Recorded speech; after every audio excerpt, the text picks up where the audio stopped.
In 2009, I started not feeling well and I felt tired all the time. And I went to go see my doctor. And I was told that maybe it was endometriosis or maybe it was fibroids. And I kept on thinking, I can deal with that. And I got a phone call and she tells me, you have cancer. And I felt like the bottom had just dropped out of my world. All I could think about was, how long do I have to live? Because I've known more people to die from cancer than have lived from cancer. I just try to stay busy. I try not to focus on myself. My best friend has 2 kids that are currently at home, and therefore in the down times that I have, I'll go spend time out with her and just hang out with her and her family. It's just a way of keeping my mind off of me. At that time, I was told that I had stage 3 uterine cancer and that we needed to proceed as quick as possible. We did the surgery and I was told that they weren't able to get the whole tumor out of me and that I needed to proceed and start chemotherapy. After I did the chemotherapy, I was told that I now still wasn't cancer free and I needed to proceed with radiation.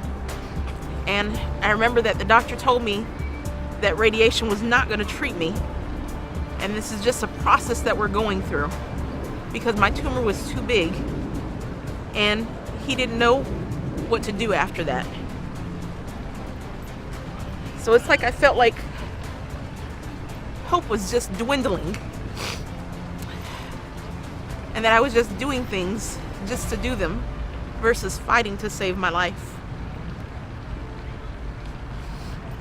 I got sick in November of 2010.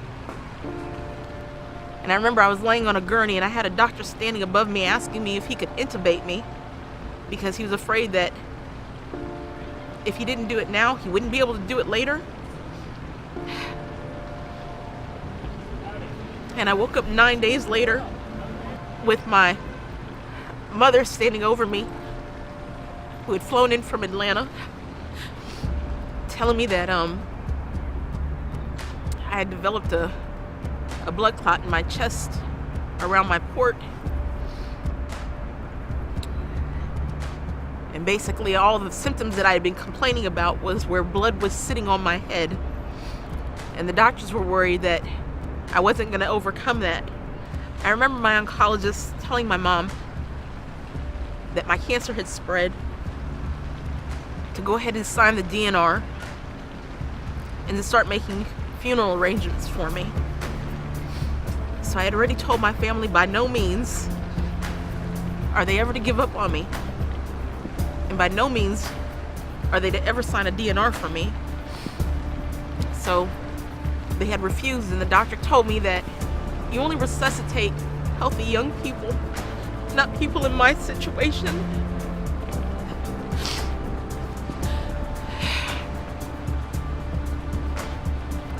It's like I knew that she had also given up on me.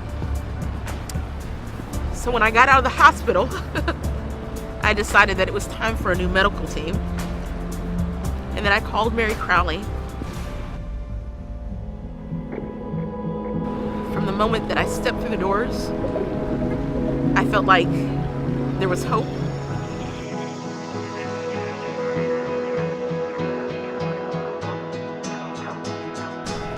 They've always told me that if one treatment didn't work, there'd be another treatment that they were willing to try, and that they would keep trying as long as I was willing to try. And as long as I'd fight, they'd fight with me.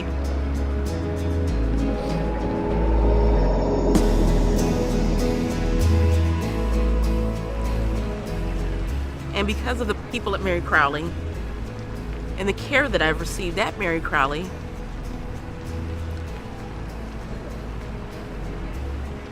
I'm alive 3 years later. I'm doing more things 3 years later. And I'm still fighting And I'm determined to beat the cancer. And I know that the people at Mary Crowley are there to fight with me.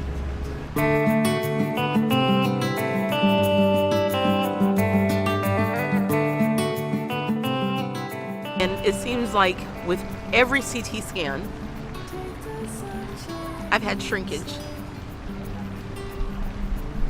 With every CT scan, I've had positive results. With every CT scan, I've been given motivation. It's like I've been given an extension of my life. Because 3 years ago, everybody gave up. Except for Mary Crowley.